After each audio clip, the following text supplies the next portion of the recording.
Ang kapal talaga ng mukha mo, Lena. Pati mga tao sa pamamahay na to hindi mo na nirespeto. Paano mong naatin na dalhin dito ang kaulayaw mo?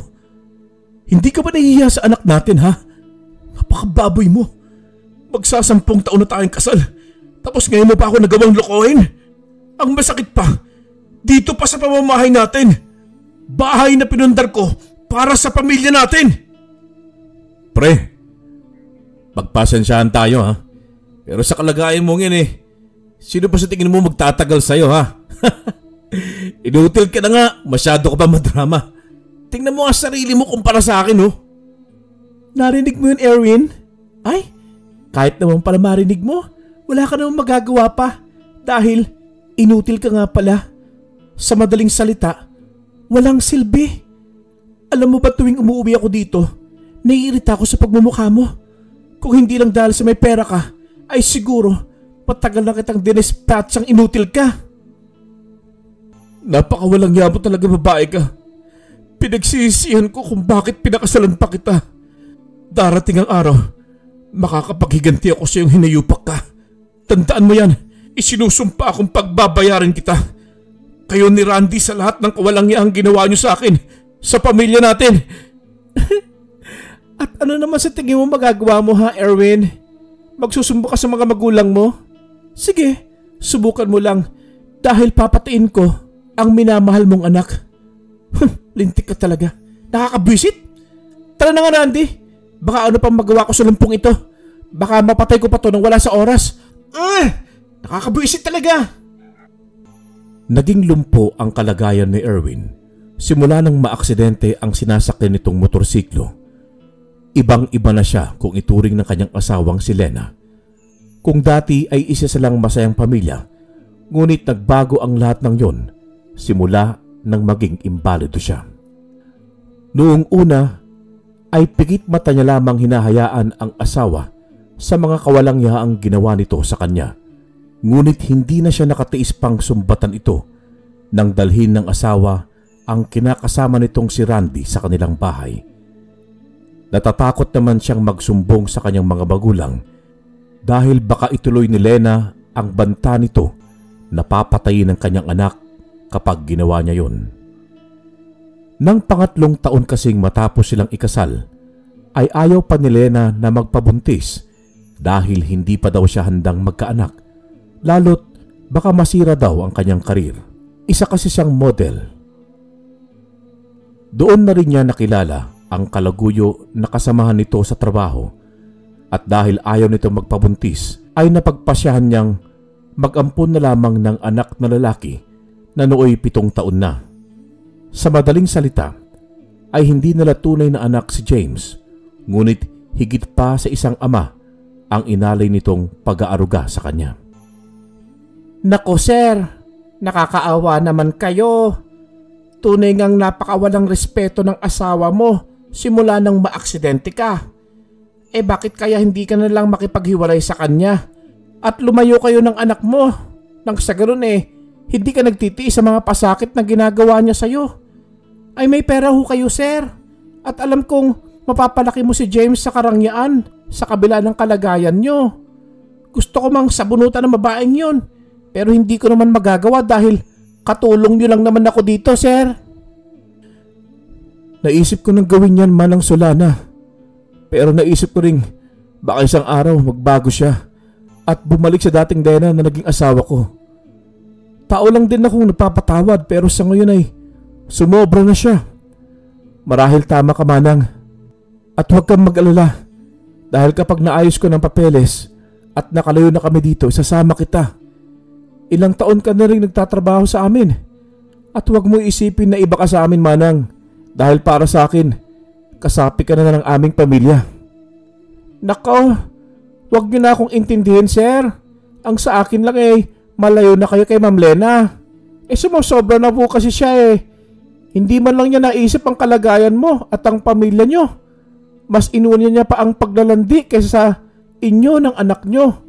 Ang masakit po dun harap-harapan pa niyang ginagawa ang kaharutan niya.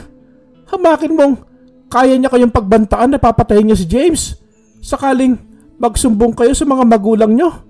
Abay napakasalbahin niyang babae. Sobrang sakit ang kanyang naramdaman. Naroong sinisisi niya ang sarili, maging ang Diyos dahil sa naging kalagayan niya. Kung sana'y hindi lang siya na aksidente, malamang masaya pa rin sila ni Lenang nagsasama. At malamang hindi nito nagawang magtrabaho sa pagmomodelo sa bar at hindi rin nito nakilala si Randy. Naroong gusto na niyang tapusin ang sariling buhay para hindi na makita ang ginagawang kawalangyaan ng kanyang asawa. Ngunit sa tuwing naiisip naman niya ang anak niyang si James, ay agarang nagbabago ang isip niya. Mabilis na lumipas ang mga araw at ganoon pa rin ang nangyayari sa kanilang bahay. Wala noon si Manang Sulana dahil hinatid nito sa paaralan si James na nooy nasa elementarya na. Lena, ano ka ba? Hindi ka ba nakukonsensya sa mga pinaggagawa mo? Baka nakakalimutan mong galing sa sarili kong pagsisikap ang perang nilulustay mo. Paubos na ng paubos ang ipon ko dahil sa pinaggagawa niyo ni Randy. Paano na si James sa huli? Mag-isip ka nga, Lena. Hay, ang aga-aga na magpwisit ka. Halika nga rito, inutil ka. Pag ganitong masayang umaga ko, wag na wag mo akong masusumbatan na busit ka. Etong sayo. Sa bunot, tadyak at dura ang inabot niya mula sa asawa. Puro daing at ungol lamang ang kanyang nagagawa dahil hindi niya magawang lumaban. Nakita naman niya si Randy na nakapamewang at tumatawa sa pinaggagawa sa kanya ng asawa. Ay, kaya ayaw na ayaw kong maging isang lumpo eh. Kasi baka iwan din ako ni Lena. Masakit kaya yun, lalo kapag sarili mong pera ginagamit. Hindi ba pre? Big time talaga naging nobya ko, tapos ang galing-galing pa sa kama. Siguro, nung hindi ka pa inutil, tinuruan mo siyang mabuti ano? Malas mo lang, sa akin niya ginamit ang mga tinuro mo. Alam mo ba, ang putahing kaldereta pre? Alam mo pre, para siyang ganun, masarap at hindi nakakasawa. Nainsulto siya sa mga sinabing yon ni Randy sa kanya. Gusto niya itong sugurin at pagsasapakin pero hindi niya magawa. Dahil sa inis ay susugurin na sana niya ito, ngunit di sinasadyang natisod ang gulong ng kanyang wheelchair at nahulog siya sa hagdan. Duguan siyang napasadlak sa tiles nilang sahig. Sumakit ang ulo niya na muntik niya nang ikawala ng malay. Nakita naman niya si Lena na napatakip ito sa kanyang bibig na animoy takot na takot sa nangyari sa kanya. Nang ibaling niya ang paningin kay Randy, ay nakita niyang tumutulo ang laway nito at parang namumula ang mga mata. Doon lang rin niya napagtanto na may dugo pala ang kanyang noo, gawa ng nauntog siya sa sulok ng hagdanan. Mahayop kayo! Magbabayad kayo sa ginawa niyo sa akin. Ibabalik ko sa inyo lahat ng kawalangyang ginawa niyo. Lalong-lalo ka na, Randy. Nakita niya kung paanong napangisi si Randy dahil sa kanyang mga sinabi. Napadaing na lamang siya nang subukang tumayo at itukod ang kaliwang braso. Balik kasi ang buto nito sa may bandang siko at husto lamang niya itong ikinahigang muli. Bago pa man siya mawalan ng malay, ay narinig niya ang sinabi ni Randy. Mukhang mas masarap pa ang dugo mo kaysa kay Lena. Napakalapot at mukhang manamis-namis. Teka nga at matikman. Nako, sir! Ano nangyari sa'yo? Mga walang ya talaga kayo? Anong ginawa niyo kay Sir Erwin ha? Makakarating to kay Madam Sonia. Sir! Sandali lang po ha. Dadaling ko kayo sa ospital. Kailangan maagapan lahat ng pano niyo sa buto at hindi na lumala. Peste talaga itong babaeng to. Ano bang pakialam mo ha? Katulong ka lang dito. Subukan mo lang magsumbong ha. Tiyak may kalalagyan ka. Hindi ako natatakot sa iyo. Alam ko nililihim mo, kaya humanda ka. At mas lalong hindi ako natatakot sa mga pagbabantaan ninyo. Marahil, kilala niyo lang ako sa pangalan. Pero hindi niyo alam ang tunay na pagkatao ko at ang aking pinagmulan. Masyado niyo nang inagrabyado si Sir Erwin na wala namang ginawa kundi ang mahalin ka, Lena, at ibigay lahat ng luho mo. Imbis na magpasalamat ka. Pero anong ginawa mo? Nagawa mo pa siyang lukuhin. Sukdulan na ang kasamaan ninyo. Makikita niyo ang gagawin ko. Hay, katulong ka lang dito, tanda. Huwag ka na makialam pa. Dahil baka ikapahamak mo pa. At tama ba yung narinig ko, ha? Tinawag mo lang ako Lena? Nasaan lang, ma'am? Halika nga dito, pakialamera ka. Tingnan natin kung hanggang saan ang tapang mo. Sasampalin na sana ni Lena Susulana, ngunit agad niyang nahawakan ng kamay nito. Ang ayaw ko sa lahat ay yung may maruruming kamay na dumampi sa akin. Matagal na akong nagtitimpi sa yung babae ka. Pero ngayon hindi ko ito palalampasin. Itong nababagay sa'yo. Bitawan mo ang kamay ko. Katulong ka lang dito. At ako pa rin ang amo mo. Naging amo lang kita dahil ikaw ang asawa ni Sir Erwin. Pero pera pa rin nila ng pamilya niyang pinapasahod sa akin.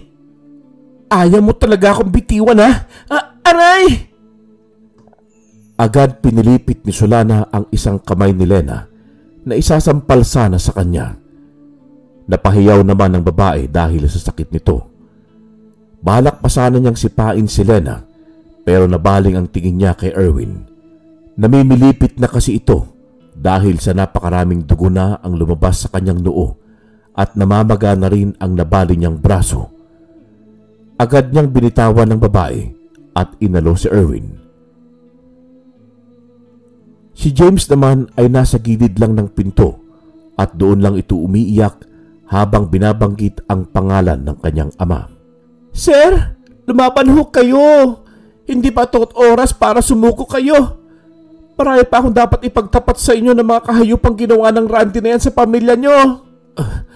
Anong ibig mo sabihin, Manang? Saka ko nasasabihin sa iyo, sir. Sa ngayon kailangan mo munang madala sa ospital dahil baka lumala pa yung bali mo. Hi, James. Ikaw na munang bahala sa daddy mo, ha? Tatawag lang ako na makakatulong sa atin. Opo, Manang Solana. Bilisan niyo po kasi natatakot ako kay Tito Randy. Baka pong anong gawin niya kay daddy. Basta, pantayan mo siya at sumigaw ka kapag lumapit yung dalawang yan sa daddy mo. Naintindihan mo ba, anak? Opo, Manang Solana. Agad niyang dinala sa malapit na hospital si Erwin sa tulong ng kanilang kapitbahay na hiningian ng tulong ni Solana. Agad naman silang inasikaso ng doktor dahil kilala ng mga ito ang kanyang mga magulang. Pagka-confine ay agad namang tinawagan ni Solana ang mami ni Erwin at maya-maya pa ay dumating na rin ito. Oh, Diyos ko! Anong nangyari sa uniko iho ko? Anong nangyari kay Erwin? Sinong may gawa nito sa kanya? Solana, sabihin mo sa akin, sinong gumawa nito? Pasensya ka na, madam. Kung nahuli ako ng dating sa bahay, hindi ko naman po kasi alam na uuwi pala si Lena kasamang kalaguyo niya. Panahon na rin po siguro para malaman niyo po, lahat ng pinaggagawa ng manugang niyo, madam. Hindi na po kaya ng konsensya ko manahimik lang. Hindi ko na po kayang tiisin at tingnan lang ang kahayupang ginagawa ng manugang niyo kay Sir Erwin. Anong ibig mong sabihin, Solana? Anong kailangan ko malaman? At sinong kalaguyo nila nang sinasabi mo? Hindi ba't si Erwin lang ang asawa niya? Sa pagkakataong yun, ay sinabi niya lahat ang pinagagawa ni Lena kay Erwin, maging ang pagsama nito ng kaluguyo niyang si Randy sa kanilang bahay at paglustay ng pera ni Erwin para sa sariling bisyo at ipinambibili ng kung ano-anong walang kakwenta-kwentang bagay. Tahimik naman na nakikinig ang lalaki sa kanyang kama sa ospital habang umaagos ang luha nito. Inaalala niya, simula nang makilala niya si Lena hanggang sa pakasalan niya ito. Napilay lang naman siya nang minsang tawagan siya ng kanyang ama upang tignan ang kanilang babuyan dahil sa nagkaproblema ito. Marami kasing mga alaga nilang hayop ang pinatay nang di malamang salarin. Wasak ang tiyan ng mga ito. Putol-putol at nagkandagutay-gutay ang mga katawan. Wala na rin mga dugo at halos maubos lahat ng kanilang mga lamang loob na naabutan niya noong pinuntahan niya ito. Nakita niya pa noon ang isang mabangis na dambuhalang aso na papalayo mula sa kanilang piggery na ipinamana ng kanyang ama sa kanya. Hinabol niya ito gamit ang kanyang motorsiklo, ngunit dahil sa bilis ng kanyang pagpapatakbo para mahuli ito ay hindi sinasadyang nadulas sa mabatong kalsada ang motor at tumama ito sa malaking puno. At yun ang naging sanhi ng kanyang pagkapilay. Ganun pa man, ay hanggang sa ngayon ay iniisip niya pa rin kung anong klaseng nilalang yun. Ilang hayop rin kasi ang napapabalitang sinalanta ng di malamang salarin at minsan ay tao pa ang nagiging biktima nito. May nakapagsabi rin na aswang umano ang gumawa nun, ngunit dahil sa laki sa karangyaan ay hindi siya naniniwala sa mga ito. Napakawalang iya ng babaeng yan. Pinagkatiwalaan ko siya ng buong buo, pero ginagamit lang pala niya ang anak ko. Makikita niya kung paanong maghiganti ang isang Sonia. Sisiguraduhin ko mabubulok siya sa kulungan. Solana, kunin mo ang numerong ito. Tawagan mo ang aking abogado. Ma'am, ano pong gagawin ko? Anong sasabihin ko sa kanya? Sabihin mong magsampa siya ng kaso laban kay Lena at ipasawalang bisa na agad ang kasal nila ni Erwin nang sa ganun ay hindi madumihan ang apelyido ng pamilya namin oras na mabilanggo siya. Sabihin mo sa kanya ngayon din ay ayusin ang mga papeles. Salamat naman, madam. Matagal na panahon ko na rin kinausap si Sir Erwin tungkol sa bagay na yan, ngunit sadyang nagmamatigas siya gawa ng natatakot siyang gawin ni Lena ang banta nitong papatayin niya si James oras na magsumbong siya. Napakahayop pala talaga ng babaeng yan. Makikita niya. Ibabalik ko sa kanya lahat ng pinaggagawa niya kay Erwin. Kung tutuusin, ay napakaswerte niya dahil sa napakabuti ng anak ko. Pero nagawa pa pala niyang lokohin siya. Naririnig naman niya ang sinasabi at pinag-uusapan ng kanyang ina at ni Solana. Ngunit yun nga lang at hindi pa siya masyadong makapagsalita dahil kumikirot ang bali niyang braso sa tuwing ibubuka niya ang kanyang bibig. Diyos ko, bakit niyo hinayaang mangyari sa akin ang bagay na ito? Ganun na ba ako talaga makasalanang tao? Para sa akin niyo gawin ang lahat ng parusang ito. Mga katagang nasa isip niya na hindi niya gawang bigkasin. Husto lamang siyang nakahiga at walang magawa. Ganun pa man ay nakita niya si Solana na lumapit sa kanya at may ibinulong. Sir, alam kong maraming bagay ang bumabagabag sa iyo at gusto kong makatulong. Anong tulong humanang? Ano ang ibig niyo sabihin? Basta sa atin lang ito, sir, ha? At huwag mong ipagsasabi. Pwede bang mangako muna kayo? Bahagya pa siyang napaisip sa sinabi nito dahil nagtataka talaga siya. Ganun pa man ay pinili niya pa ring mangako dito. Mabuti, sir. Huwag kang magagulat sa ipagtatapat ko po. Isa akong aswang, sir. Isinekreto ko lang ito sa inyo dahil ayaw kong tanggalin ninyo ako sa pamilya ninyo bilang katulong. Sinasabi ko to dahil gusto rin kitang gawin katulad ko. Yun ay kung papayag po kayo, sir. Malang Solana naman. Ngayon mo pa talagang nagawang magbiro sa sitwasyong ito. At kung totoo man yung sinasabi mo ano naman ang mapapala ko kapag sinalinan mo ako ng sinasabi mong pagkaaswang? Sir, alam kong hindi ka agad maniniwala. Pero kapag nagawa kitang salinan, ay lalakas ang katawan mo. Babalik ka sa dating kung ano ka at hindi ka nalumpo. Isa sa katangian naming mga aswang ay ang pagilingin ang pinsalang natamo ng aming katawang lupa. At alam kong magagawa mo rin yun sa oras na masalinan kita. Sigurado ho ba kayo manang na ganyan ang mangyayari? Matagal na panahon ko nang gustong maglakad at himala na lang ang hinihintay ko. At alam kong malabong mangyari yon. Pero kung yun ang paraan para matupad ang hinihiling ko, ay buong puso ko itong tatanggapin. Natutuwa ako at pumapayag ka, sir. Para naman kasi sa iyo ang gagawin kong ito. Sige ngayon din, sir. Gagawin natin yon. Kaya ihanda mo ang iyong sarili. Narinig niya mula sa kasambahay na nagbigkas ito ng mga katagang banyaga. Kasabay nito ang pagluwa niya ng isang batong itim. Naramdaman niya kung paanong ibuka ni Solana ang kanyang bibig, saka ipinasok doon ang itim na bato. Maya-maya pa'y isinalin ni Solana sa kanyang bibig ang batong itim na siya namang tinanggap niya. Wala na po akong maibang may tutulong sa iyo, sir, kundi ang lahian ka ng pagkaaswang. Hindi ka pwedeng habang buhay na lang na nasa ganyang kalagayan. Kailangan mo pang mapagbayad ang mga taong nang api sa iyo. Pagkaraan ng halos wala pang 24 oras, nagulat ang lahat maging ang doktor dahil sa kanyang biglaang paggaling. Unti-unti maging ang kanyang mga baling buto sa braso at ang pilay niyang paa ay bumalik na rin sa normal na parang walang nangyari. Anak, kumusta ang kalagayan mo? Paanong nangyari na bigla ka na lang gumaling? Hindi ko rin ho alam, Mama. Nagulat nga ako dahil sa pangyayaring ito eh. Siguro ito ang paraan ng Diyos para mapagbayad ko ang mga taong gumawa sa akin ng kasalanan. Kung ganon, ay natutuwa ako dahil sa nangyaring ito. Bilisan mo ang pagpapagaling para makauwi na tayo. Marami ka pang dapat ayusin at kasama na doon ang pagpapadagip kay Lena at Randy sa sinasabi ni Solana. Pasensya ka na, Mama, kung hindi ko nasabi sa iyong bagay na yan. At kayo ba ng Solana mo pa talaga nalaman? Natatakot kasi akong... Ano ka ba, anak? Ayos na yun.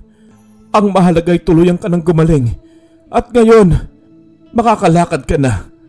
Solana, tumawag ka ng pulis ngayon din at ipaaresto mo si Lena at ang kanyang kaulayaw. Masusunod po, madam. Gagawin ko ang ipinag-uutos nyo.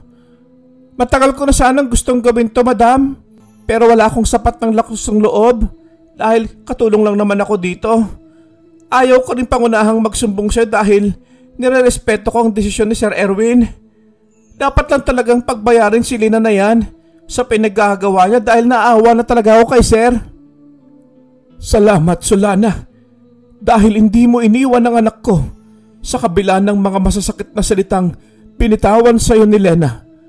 Kung hindi dahil sa iyo, ay baka wala na ang anak ko ngayon. Napakalaki ng utang na loob ng pamilya namin sa iyo. Balang araw, makakabawi rin kami. Ako, ipinapangako ko yan. Sa ngayon ay dalangin kong maging mabuti na ang kalagayan ni Erwin. Madam, simula na nag-apply akong katulong sa pamamahay ninyo, ay kasama na doon ang pagpuprotekta ka sa pamilya nyo. Tungkulin ko rin ang pangalagaan kayo, madam.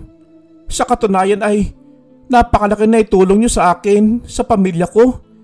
Hindi ko alam kung anong gagawin ko noon kung hindi nyo ko tinanggap sa pamamahay niyo. Kaya gagawin ko rin ang lahat, madam. Lalo na ngayon na alam kong nasa kalagitnaan kayo ng pagsubok. Tutulong ako, madam, hanggat kaya ko. Ay, wag mo nang banggitin, Solana. Bilang tapat na katulong ay obligasyon namin ang kapakanan mo. Pamilya na ang turing namin sa iyo. Tama si Mama, Manang Solana. Hindi ka na iba sa amin. Pagkalabas ko dito, babawi ako. Kaming pamilya sa iyo.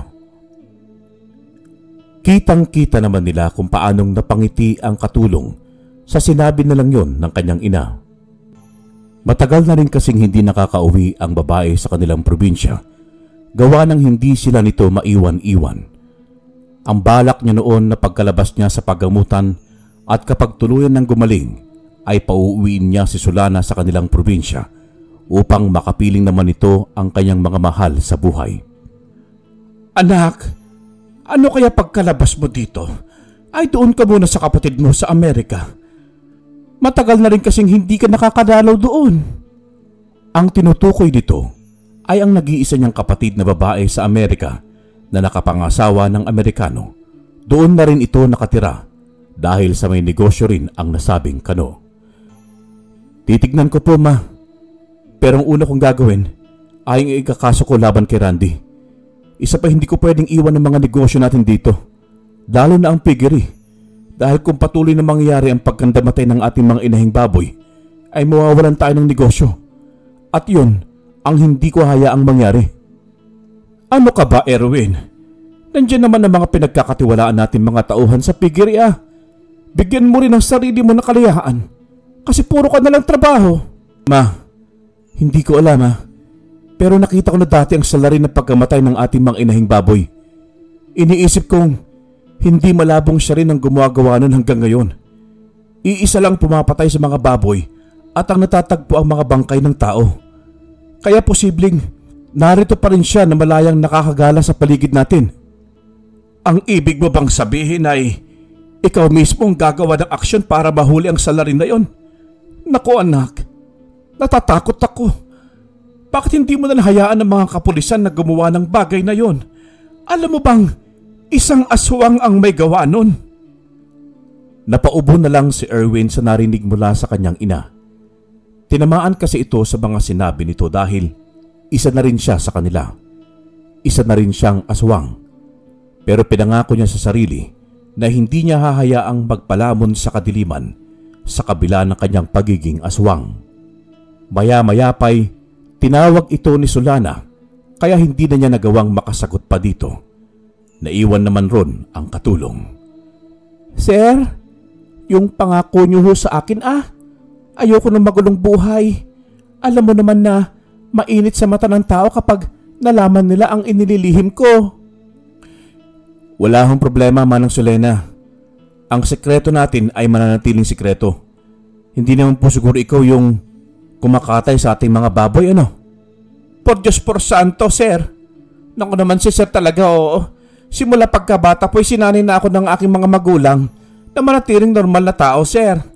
Hindi rin ako kumakain ng mga hilaw na karne, tulad ng mga ginagawa ng ibang hayok na aswang. At tungkol naman po sa salarin, kilala ko siya. Pero gusto kong ikaw mismo ang makatuklas kung sino siya, sir. Huwag kang mag-alala dahil gagabayan naman kita at ituturo ko sa iyo kung paanong kontrolin ang pagkaaswang mo, sir. Mabilis na lumipas ang mga araw. Ramdam niya na napakabilis din ng kanyang paggaling. Pero habang lumilipas sa mga araw ay unti-unti rin niyang nararamdamang may kakaiba sa kanyang katawan. Para kasing may hinahanap siya at gustong kainin. Hilaw na karne ang kanyang gusto. Tanging ang katulong niya lamang ang nagbibigay nito sa kanya at inilihim nila ito sa kanyang mga magulang maging sa kanyang anak na si James. Wala pang isang linggo at nakauwi na sila. Maging ang mga doktor ay nagtataka kung bakit napakabilis niyang gumaling. Maging ang kanyang mga paa ay hindi na nakitaan pa ng diferensya. Nang subukan nilang palakarin ito, ay nagulat sila. Nakakapaglakad na siya. Ganon na lamang ang tuwa ng kanyang ina. Nakita naman niya si Solana na napapaiyak na lamang ito sa tuwa. Ma! Manang Solana! Nakakapaglakad na ako! Hindi na ako lumpo! Hindi na ako siyang inutil! Paanong nangyari ito? Dininig ng may kapalang panalangin ko sa matagal ng panahon. Nakakapaglakad na ako! Nararapat lang yan, sir. Dahil sa napakabuti mong tao. Hindi po ba, madam? Tama ka, Solana. Kaya anak, magagawa mo na ulit ang gusto mo. Siguradong matutuwa ang apo kong si James kapag nalaman niya ito. Pati ang daddy at ang kapatid mo sa Amerika. Halos maluha-luha pa siya dahil sa tuwang naramdaman. Nang umuwi na sila sa kanilang bahay, ay agad namang inasikaso ng ina niya ang isasampang kaso para kay Lena at Randy. Ngunit isang masamang balita ang kanilang natanggap mula sa mga pulis na humawak ng kaso. Hindi kasi nahuli ang mga ito at wala silang alam kung saan na ang mga ito nagtatago. Imposible! Napaka-imposible talaga! Hindi pwede ito.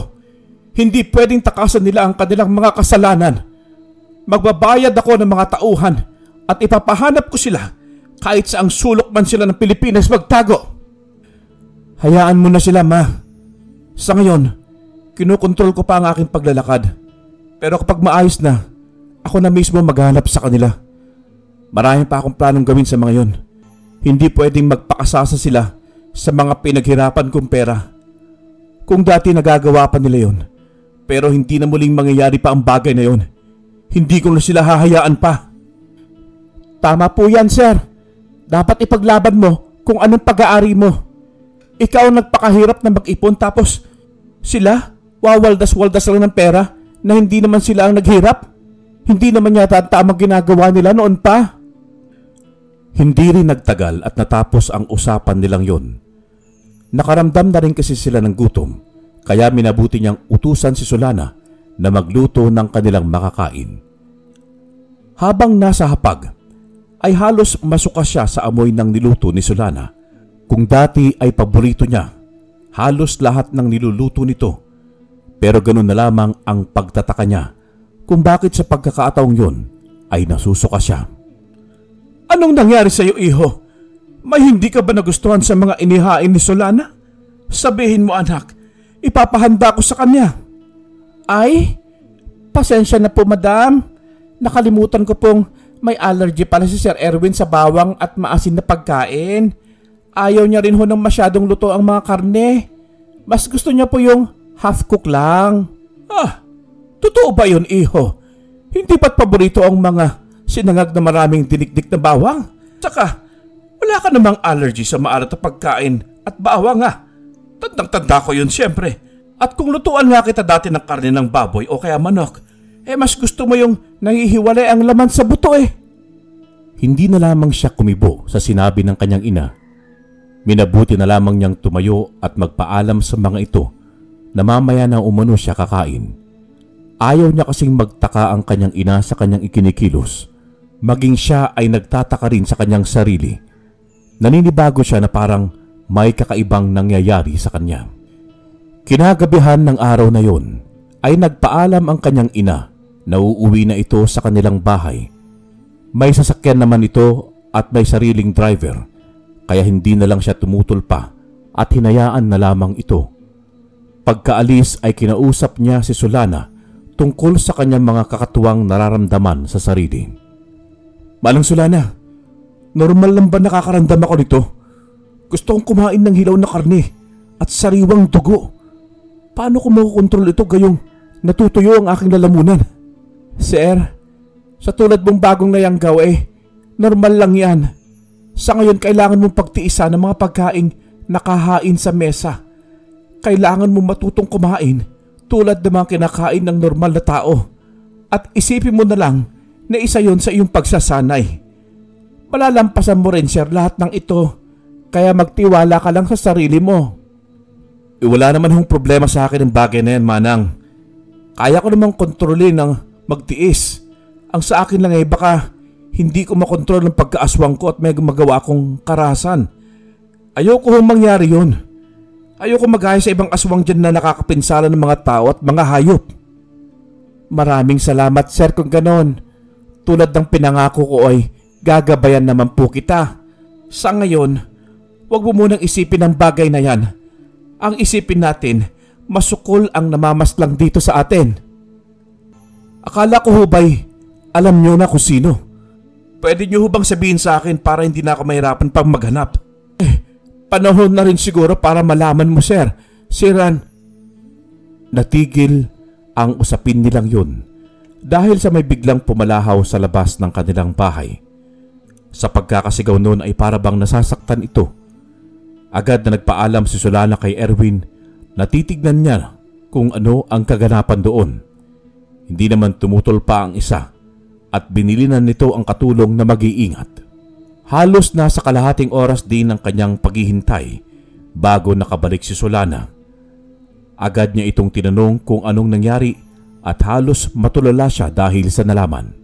Sir, si Dante, yung may-ari ng kaharap nating bahay, ay natagpuang wala ng buhay. Ang asawa niya ang narinig nating sumigaw kanina. Sobrang nakakatakot ang paraan na pagkapaslang sa kanya. Tinadtad ito ng saksak at wala ng mga laman loob. Kung hindi ako nagkakamali, sir, ay kagagawan niyo ng isang aswang. Nagtataka lang ako dahil sa pagkakaalam ko. Maliban sa iyo, dalawa lang kaming aswang ang nandito. At alam ko namang hindi ikaw ang gumawa nun dahil lagi namang kitang binabantayan. Si Dante ka, manang? Paano nangyari? At sinong tinutukoy mong isa pang aswang? Teka Manang, naguguluhan ako ha. Ibig mo bang sabihin ay may iba pang aswang na naninirahan malapit dito sa atin? Sir, sa totoo lang, maraming mga aswang ang nakatira dito sa lungsod nyo. Pero ang nasa malapit ay alam kong kilalang kilala nyo dati pa yon. Siya lang rin kasi ang isa sa mga kinagagalitan nyo pero hindi nahuli. Pero napapaisip ako kung siya nga yun dahil sa pagkakaalam ko natakasan nila ni Ma'am Lena ang alagad ng batas. Sa puntong yun ay nahulaan niya kung sino ang tinutukoy nito. Naibulalas na lamang niya ang pangalang Randy na tinanguan naman ng katulong. Kung totoong aswang man kasi ito, ay alam niyang napakasalbahing aswang nito. Kung nagawa kasi nitong ahasin ang kanyang asawa, ay pihadong mas masahol pa ito sa iniisip niya dahil siguradong alagad talaga ito ng dilim. Agad siyang tumungo sa silid ng kanyang ampon na si James. Sinigurado niya na sa oras na yon ay nakatulog na ito. Ayaw niya ring mawala ito sa kanyang paningin dahil baka sa isang iglap lang ay mapagbalingan ng kanyang dating asawa o ng kaluguyo nitong si Randy sa oras na malingat siya. Isang banta para sa kanya ang kaalamang yun. Nagplano siya ng kanyang gagawing hakbang upang masukol si Erwin sa pagkakataong yun. Sinabi rin kasi sa kanya ni Solana na naaamoy niya ang amoy ni Randy kaya hindi malabong nasa malapit lang ito. Isa umunok kasi sa kakayahan nila ay ang matandaan ang amoy ng kanilang nagiging kaharap sa mga nakalipas na araw. Nang gabi ding yun ay binalak niyang hanapin si Randy pero agad din siyang pinigilan ni Solana. Sir, hindi pa ito ang tamang oras para maghiganti ka. Huwag ho kayong padalos-dalos dahil hindi pa kayo handa. Masyadong tuso si Randy at ramdam ko yun. Sa ngayon ay kailangan mo munang matutunan ng mga bagay bilang isang aswang. Kailangan mo munang kontrolon ito. Hindi pa lubusang nasa dugo mo ang pagkaaswang, sir. Sa 2 linggo mula nang masalinan kita, ay doon mo pa mararamdaman ang tunay na dugo ng pagkaaswang. Yun din ang gusto ko, Manang. Pero kailangan din nating mabantayan ng mabuti si James. Dahil kung nasa malapit lang ang mga salbahing yun, ay nanganganib ang buhay niya. Tama po kayo, sir. Naisip ko na rin ang bagay na yan. Hindi ko pa nasasabi sa iyo pero kailangan mo rin paghandaan ang pagpapalit mo ng anyo. Dahil yon ang pinakamahirap na kakaharapin mo, sir. Pero wag ho kayong mag-alala dahil sa una lang naman yon. Sa oras na malampasan mo yon, sir, ay mapapadali na para sa iyo ang lahat upang kontrolin ito. Wag ho kayong mag-alala dahil nandito lang naman ako at tutulungan ko kayong malampasan yon. Pero Manang, 3 araw pa bago sumapit ang 2 linggo, hindi ba? Paano kung bukas makalawa ay may gawin siya? Ayos lang sana kung ako ang balakin niyang paghigantian. Pero paano kung isa sa mga mahal ko sa buhay? Hindi ko mapapatawad ang sarili ko kapag nangyari yun. Para na rin akong nalumpo ulit dahil kahit ngayong nakakalakad ako ay wala akong magawa. At hindi pa ba sapat ang mga nararamdaman ko ngayon para tawaging isang ganap na aswang? Sir, hindi ko naman hahayaang makalapit ang hayop na yun dito sa pamamahay niyo eh. Mararamdaman ko po, sir. Dahil maaamoy at maaamoy ko po siya. At yung mga nararamdaman mo ngayon ay mga sintomas pa lamang yan. Oo, at nabasag na ang bato sa iyong tiyan. Pero hindi ibig sabihin noon, sir, ay nasa dugo mo na ang pagkaaswang. Sa ngayon, kailangan mo munang magtiwala sa akin. Dahil ako ang mas nakakaalam kung ano ang dapat gawin, sir. Darating din tayo sa plano mo at sa oras na mangyari yon ay kasama mo akong kakaharapin ang 2 salot sa buhay mo po, sir. Mabilis na lumipas ang mga araw. Pansamantala rin niyang pinatigil si James sa kanyang pag-aaral, lalo't banta sa buhay nito ang maaring mangyari sakaling makuha ito ni Randy. Simula kasi ng araw na tumakas si Lena at Randy, ay araw-araw na ring may natatagpo ang bangkay ng tao. Dilat ang mga mata, wakwak ang sikmura at wala ng mga labang loob. Ang masaklap pa ay kahit nasa loob ng bahay ang mga ito at mahimbing sa pagkakatulog, ay kinukuha pa rin ng aswang ayon sa mga kwento ng iilang kapitbahay nila. Pagsapit ng araw na siyang sinasabi ni Solana upang lubusang magbagong anyo siya, ay ihinanda nito ang kanyang sarili. Nagbanggit din ng ilang orasyon ng katulong na siyang umanong makakatulong sa kanya upang hindi siya masyadong masaktan ng sobra. Pagsapit ng hapon ay unti-unti na niyang naramdaman ang pananakit ng sikmura. Naglalaway na rin siya ng malagkit at kahit anong pagpigil ang gawin niya ay tumutulo pa rin ito. Namumula ang kanyang mga mata at unti-unting nagsisihabaan ng kanyang mga kuko. Maya-maya pa'y unti-unti nang tinutubuan ng balahibo ang kanyang katawan, kasabay nun ang pagpunit ng kanyang damit. Nagsilakihan din ng kanyang mga laman na siyang ikinapunit ng kanyang saplot sa katawan. Magkaganon man ay sobra-sobra ang kirot na kanyang naramdaman mula sa kanyang kaloob-looban. Para kasing hinihiwa ang kanyang kalamnan mula sa loob. Ang parte naman ng kanyang sikmura ay parang tinutuka ng kung anong mabangis na hayop dahil sa sobrang sakit nito. Napahiyaw siya sa sobrang sakit. Sa tingin niya ay parang yun na ang kanyang katapusan. Labanan mo kung ano ang nararamdaman mong sakit, sir. Simula pa lang yan dahil may mas matindi pa dyan. Huwag kang sumuko.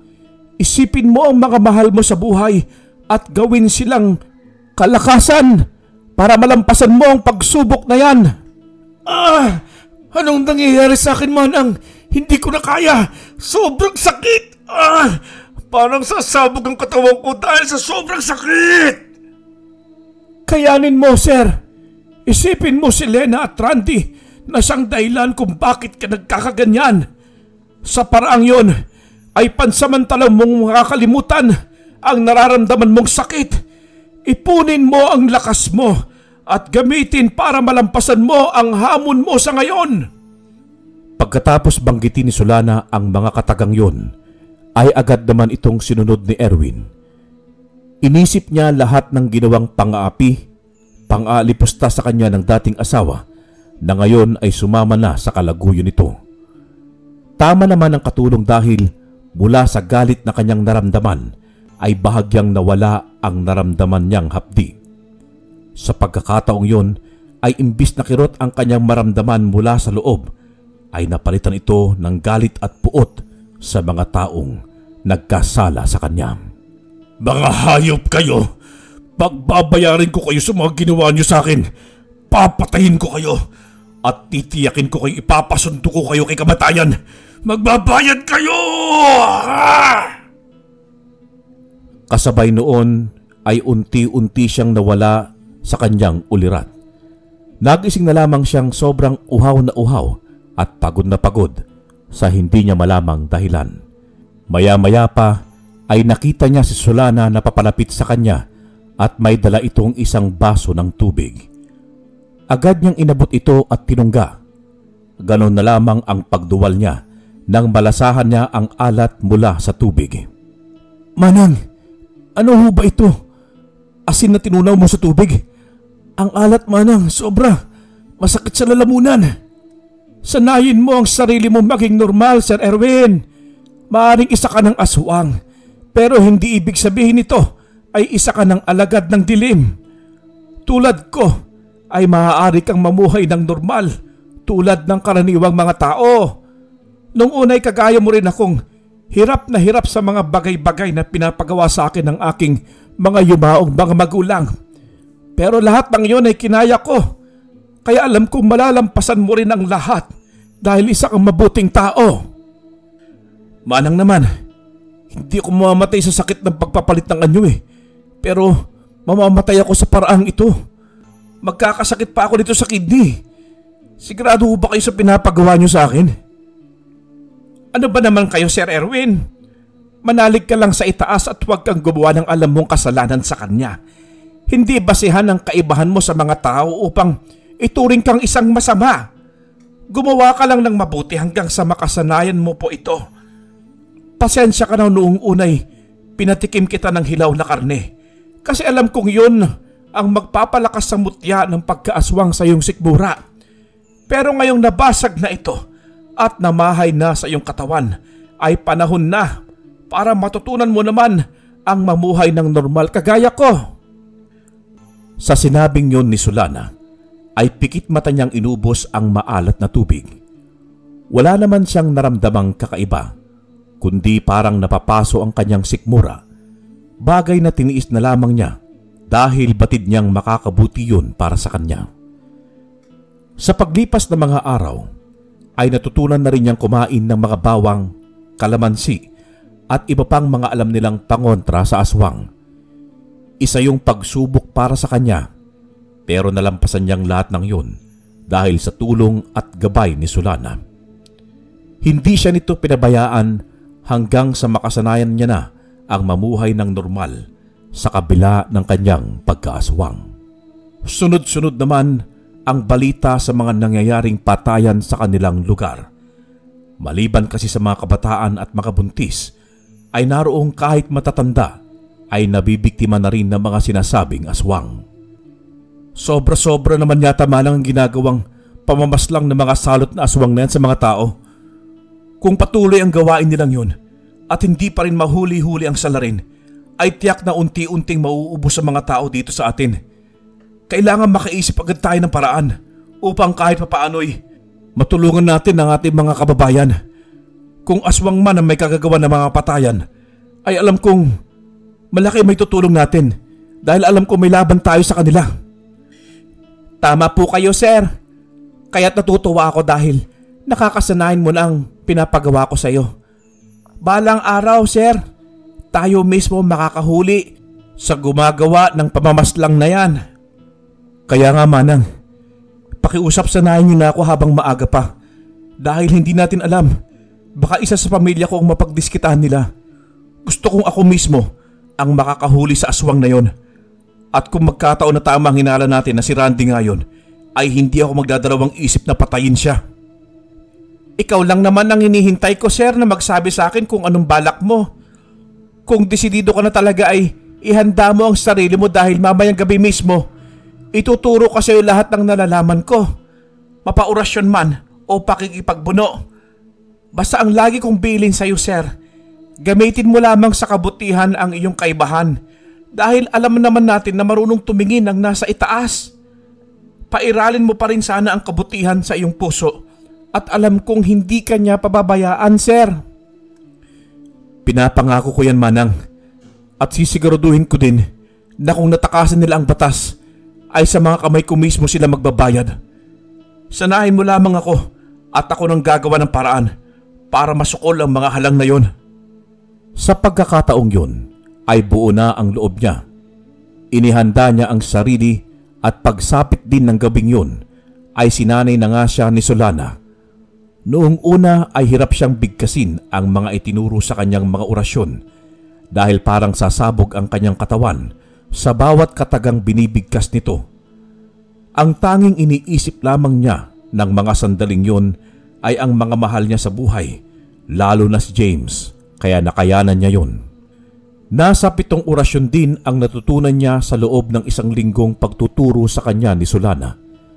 Sobra-sobra man ang paghihirap ay tiniis niya yun dahil alam niya sa sarili niya na kapag nalagpasan niya ito ay mapapadali ang pagsukol niya sa pumapaslang sa mga tao at mga hayop sa kanilang lugar. Tunay mo akong pinahanga, Sir Erwin.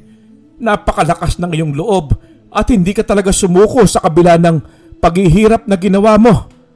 Ngayon masasabi kong hindi ako nagkakamali na sa iyo isalin ng bato ng pagkaaswang na nakuha ko sa aking ama nung ito'y pumanaw na. Alam ko ring hindi mo ako bibiguin dahil nakikita ko sa iyo ay sobrang napakabusilak ng iyong kalooban, sir. Naway ipagpatuloy mo yan dahil yan ang magiging katapat na mga halang na aswang sa oras na kayo'y magkaharap, sir.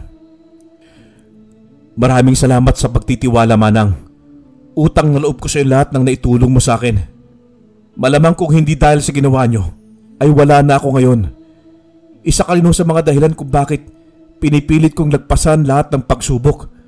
Dahil alam kong maging ikaw ay lumalaban din para sa aking pamilya. Normal lang yan, Sir Erwin. Gusto ko lang naman makatulong sa iyo eh. Basta ipangako mong susundin mo lahat ng mga itinuro ko sa iyo para wala tayong magiging problema. Manang, pangako ho na kahit kailan, isa sa puso ko lahat ng mga pangaral at itinuro nyo sa akin.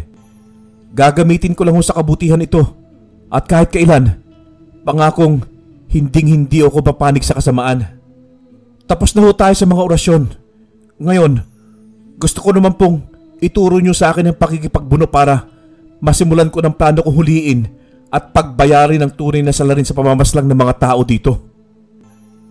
Nang araw ding yun, ay agad na inumpisan ni Solana ang pagsasanay kay Erwin.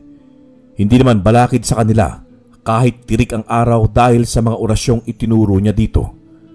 Nagagamit nila yun upang kahit nasa kalagitnaan ng sikat ng araw ay nagagawa nitong makapagbagong anyo bilang isang aswang. Sa pagkakataong yun ay dalawa sila ang nagbagong anyo.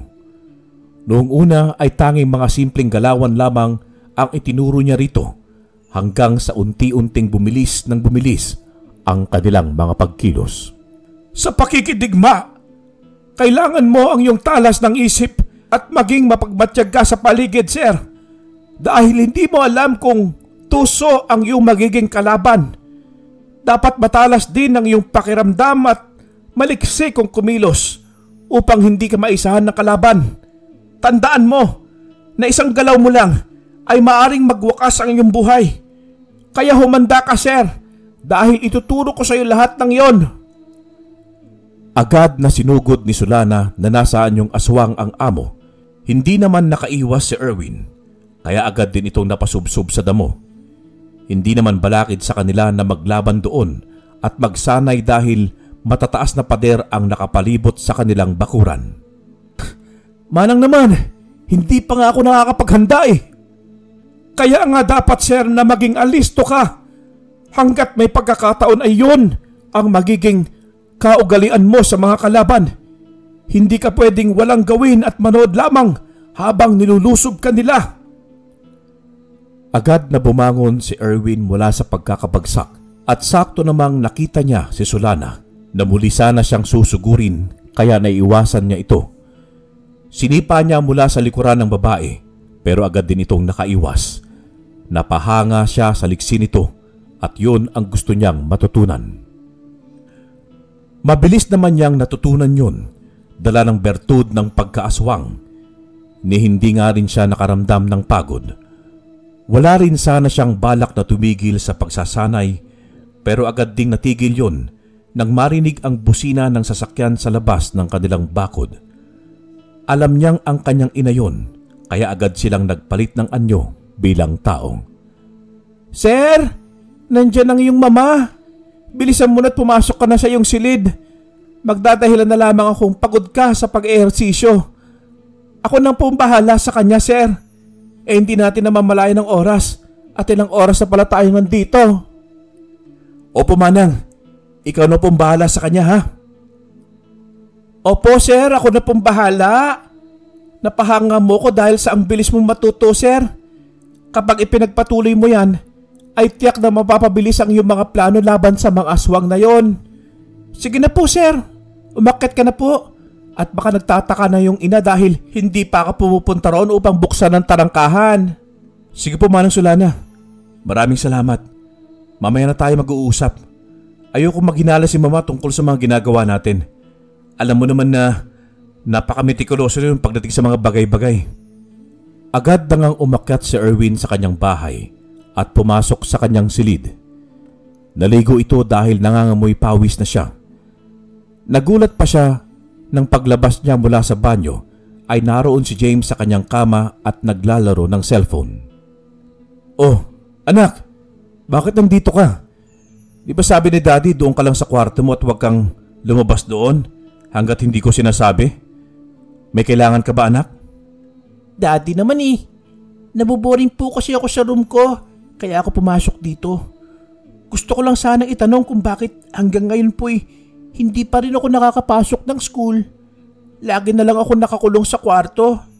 Tapos, kanina, nakakita ako ng dalawang monster pagsilip po sa bintana. Nag-aaway sila, Daddy. Kaya lumabas po ako dahil nakakatakot po ang kanilang itsura. Dito na po ako matutulog, Dada. Walang maisagot si Erwin sa kanyang anak. Ayaw naman kasi niyang sabihin na sila ni Solana ang sinasabi nitong monster na nag-aaway kanina sa bakuran. Nakalimutan niya rin na katapat pala ng kanilang pinagsanayan ang bintana ng kanyang anak kung saan nakapwesto sa ikalawang palapag ng kanilang bahay. Baka guni-guni mo lang yun, anak. Paano kasi? Nakababad ka na ng panonood sa cellphone mo. Nakakatakot yata yung palabas eh. Kaya siguro ganun din ang nakikita mo. Pero kung gusto mo, dito ka muna matulog. Para naman may katabi si Daddy. Gusto mo ba yun, anak? Opo naman po, Daddy. Gusto ko po yun. Mamaya po ha. Babalik lang ako kasi gusto ko munang mag-take a bath. Bye-bye, Daddy. I love you. I love you too, anak. Sige na, bumalik ka na lang mamaya. Pero before ka bumalik dito ha, kakain muna tayo ng dinner, ha? Okay ba sa'yo yun? Agad namang tumango ang anak niya sa sinabi niyang yun. Natutuwa siya dahil napalaki niyang magalang at may respeto ang anak sa nakatatanda dito, sa tulong na rin ni Solana. Halos mawala lahat ng hinanakit sa kanyang puso, lalo na nang marinig mula sa anak ang katagang mahal siya. Agad siyang nagbihis at lumabas mula sa kanyang silid. Sigurado kasi naghihintay na ang kanyang ina sa salas. Gusto niya rin itanong dito kung may balita na ba siya tungkol kay Lena. Pero pagkabukas pa lang ng kanyang kwarto ay halos mapamura siya dahil sa may isang tao ang nakatayo roon. Kilalang kilala niya ito dahil ito lang naman ang nangloko at pinagmukha siyang tanga, ang dahilan ng muntik na niyang pagkasawi. Anong ginagawa mo dito, Lena? Ilang dangkal ba yung kapal ng mukha mo para magpakita pa dito mismo sa pamamahay ko? Sa kabila ng mga kawalang yaang ginawa mo sa akin. Hindi ka ba nakukonsensya sa pinaggagawa mo, ha? Manang Solana, tumawag ka ngayon din ng pulis at ipadampot ang walang yang babaeng ito dito. Bakit nyo ba pinapasok ito dito? Erwin, please, makinig ka muna. I'm so sorry. Hindi ko sinasadya ang lahat. Narito ako para itama ang lahat ng pagkakamali ko. Handa ako magpakulong at pagbayaran lahat ng mga nagawa kong kasalanan sa iyo. Pero hindi sa ngayon. Nanganganib ang buhay ko. Kayo. Tumakas lang ako sa kamay ni Randy. Kung alam ko lang na... Kung alam mo lang na aswang siya, tama ba? Kung alam mo na aswang siya, hindi mo na sana piniling sumama sa kanya, tama ba? Paano nyo nalaman, Manang? Hindi na namin kailangan pang magpaliwanag sa iyo, Lena. Ngayon, sagutin mo ang katanungan ko. Nandito ka ba ulit dahil may balak ka na namang lokohin ako? Nandito ka ba para pasakitan na naman ako, ha, Lena? Maayos na ang buhay namin nang wala ka dahil pinili mong sumama sa aswang mong kabit. Kaya hindi ka na namin kailangan pa dito. Erwin, makinig ka.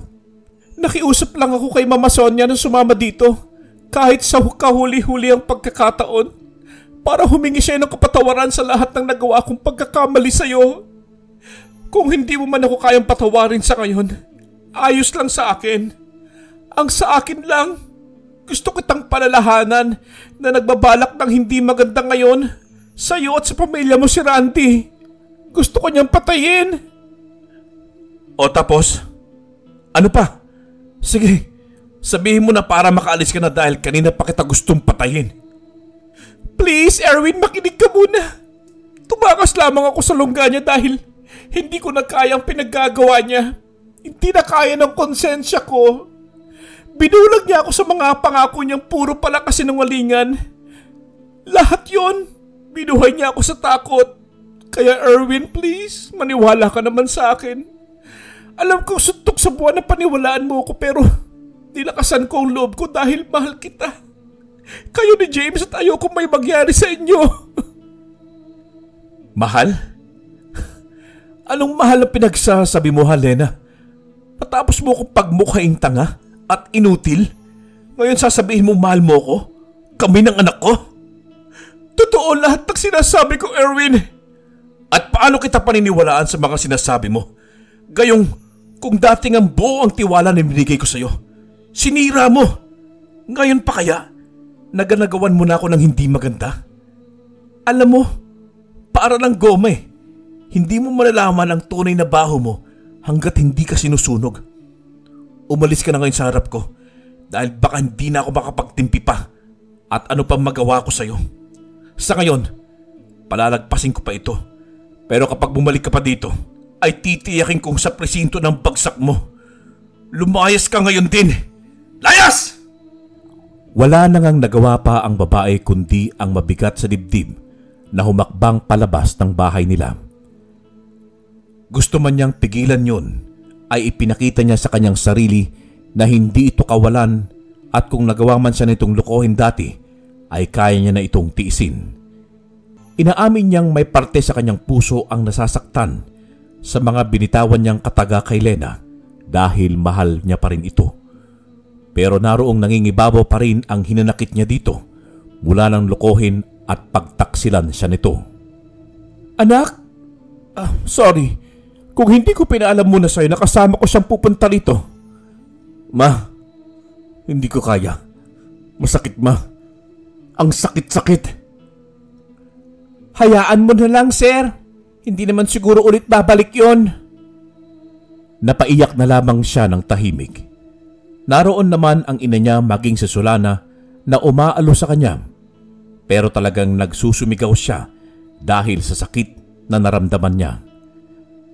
Maya-maya pa'y nagulantang na lamang sila nang may marinig silang isang malakas na palahaw mula sa labas ng kanilang bakuran.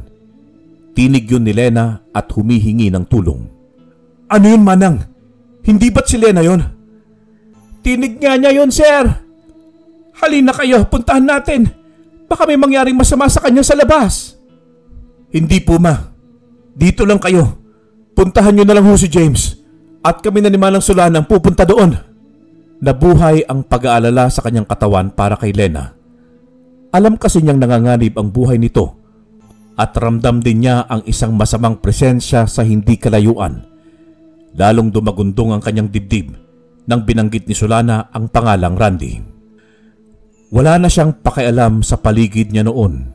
Kung makita man ng ina niya at ni James ang bago niyang katauhan, nagpalit agad siya ng anyo sa harap ng mga ito at husto lamang ihimatay ng kanyang ina nito.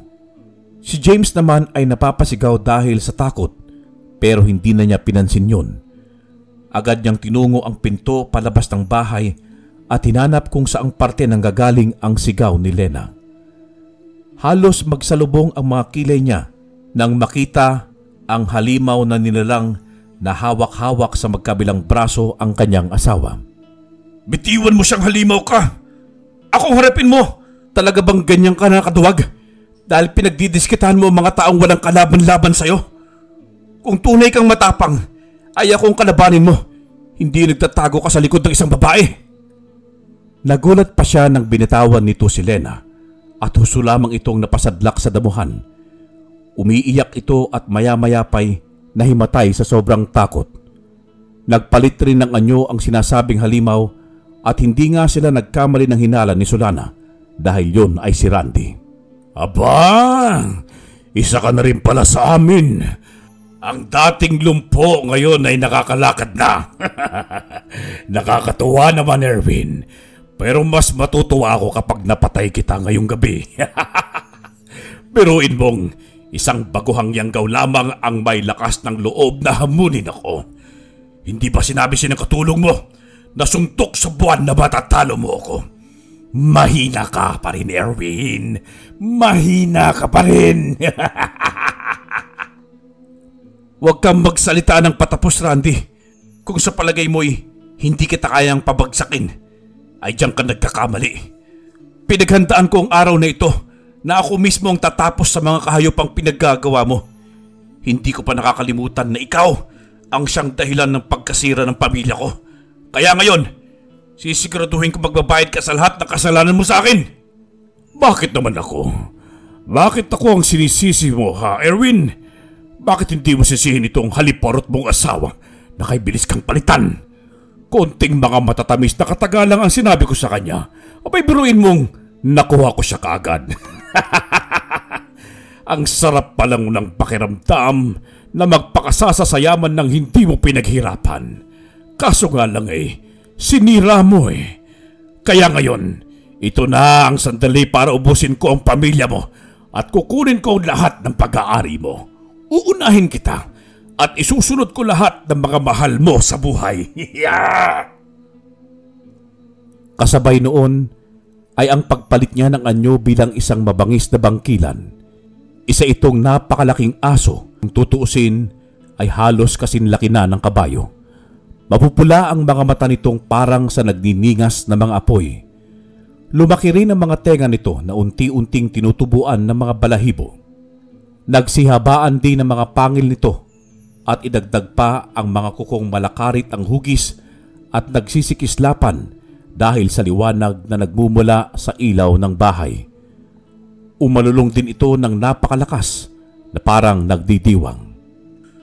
Kung sa tingin mo'y natatakot ako sa iyo, ay diyan ka nagkakamali. Hindi kailanman mananaig ang kasamaan laban sa kabutihan. Diyos ko, ikaw nang bahala sa akin.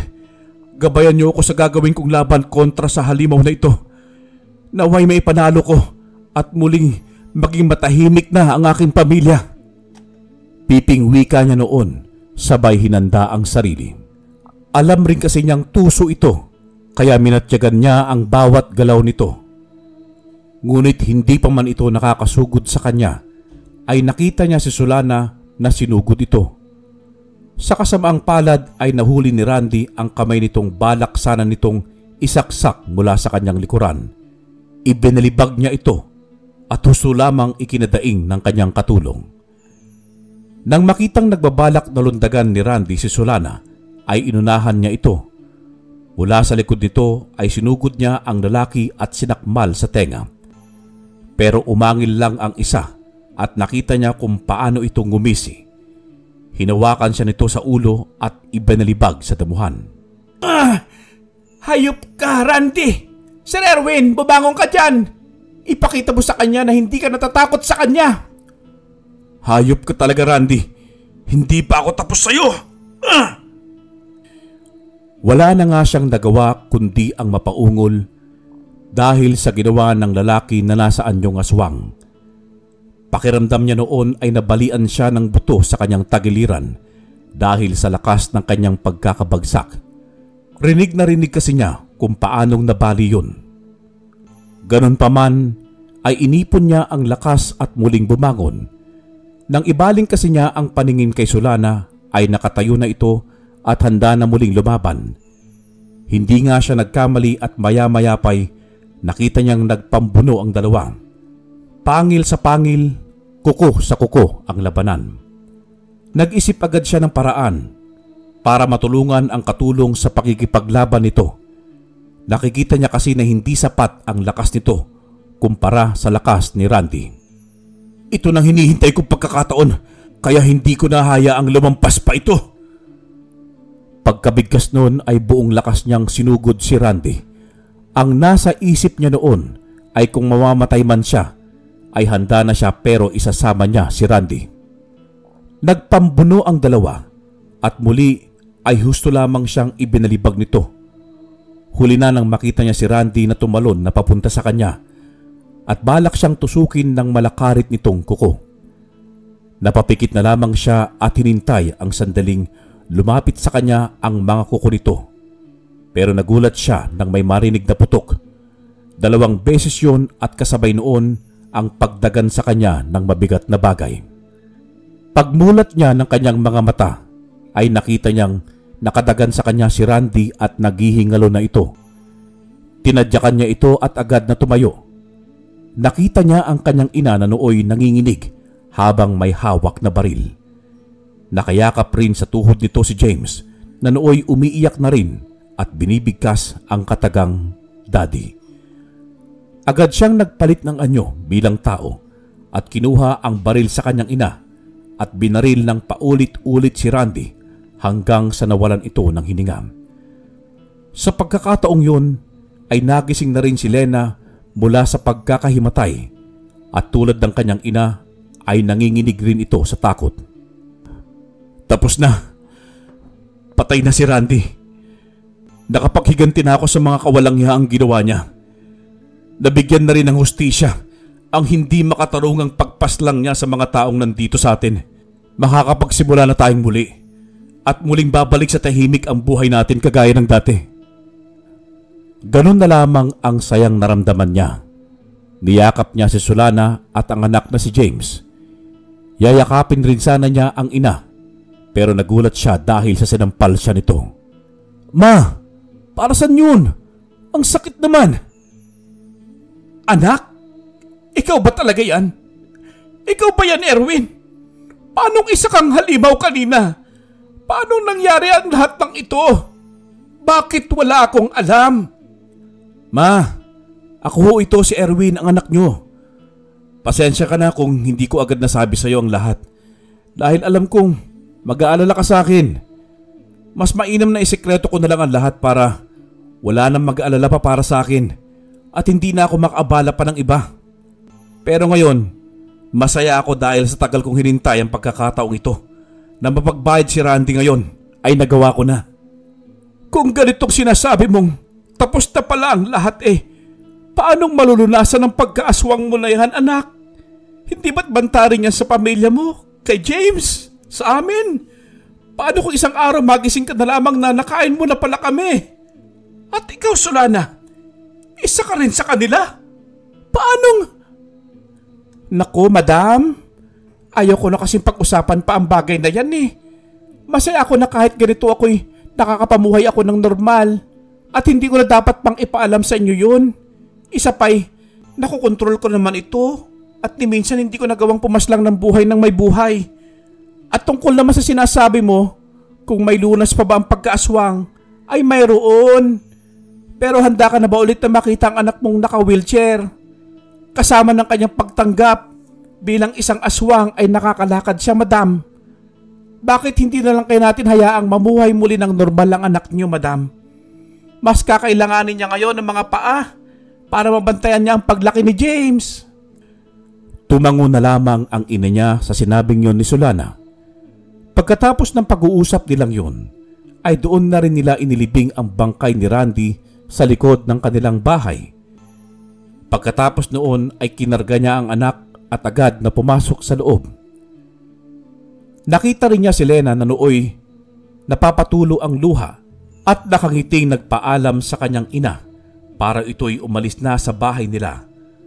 Ngunit sadyang mahal pa niya ito kaya agad din niyang inilapag si James sa silid ng kanilang bahay at tinakbo sa labas si Lena na nooy papaalis na sana. Lena! Maaari ba tayo mag-usap? Erwin, kung tungkol yan sa pagpapakulong mo sa akin upang pagbayarin ako sa mga naging kasalanan ko'y buong puso kong tatanggapin. Alam kong malaking pagkakasala ko sa iyo at kung tutuusin, kulang ang salitang patawad sa mga Iiwan mo na ba kami? Dati iniiwan mo na ako, tapos iiwan mo na naman kami ulit. Bumalik ka na sa bahay dahil pinapatawad na kita, Lena. Napangiti si Lena kasabay ng pagluha nito at ang pagyakap nito kay Erwin. Sobrang saya niya ng mga sandaling yun at ninamnam ang tamis ng sandali. Niyaya niya ang babae na pumasok sa kanilang bahay at doon pinag-usapan ang muling pagpapakasal nila. Sa pagkakataon kasing yun, ay alam niyang hindi na siya iiwan ni Lena dahil hindi na siya ang dating inutil na si Erwin. Masaya at naging matatag ang kanilang pagsasama, kasama pa rin si Manang Solana. Magkaganon man, ay tanging pamilya niya lamang ang nakakaalam sa tunay niyang pagkatao na isa siyang aswang. Natigil na rin ang pamamaslang sa kanilang lugar, simula nang mapatay nila si Randy na siya palang pasimuno ng lahat. Sa kabila ng kanyang kaibahan sa normal na tao, ay lagi niyang isinasa puso ang bilin ni Manang Solana na kahit kailan ay huwag niyang dugisan ng kasamaan ang kanyang pagkatao. Isa siyang aswang, pero hindi ang ibig sabihin nun ay isa na siyang alagad ng kadiliman.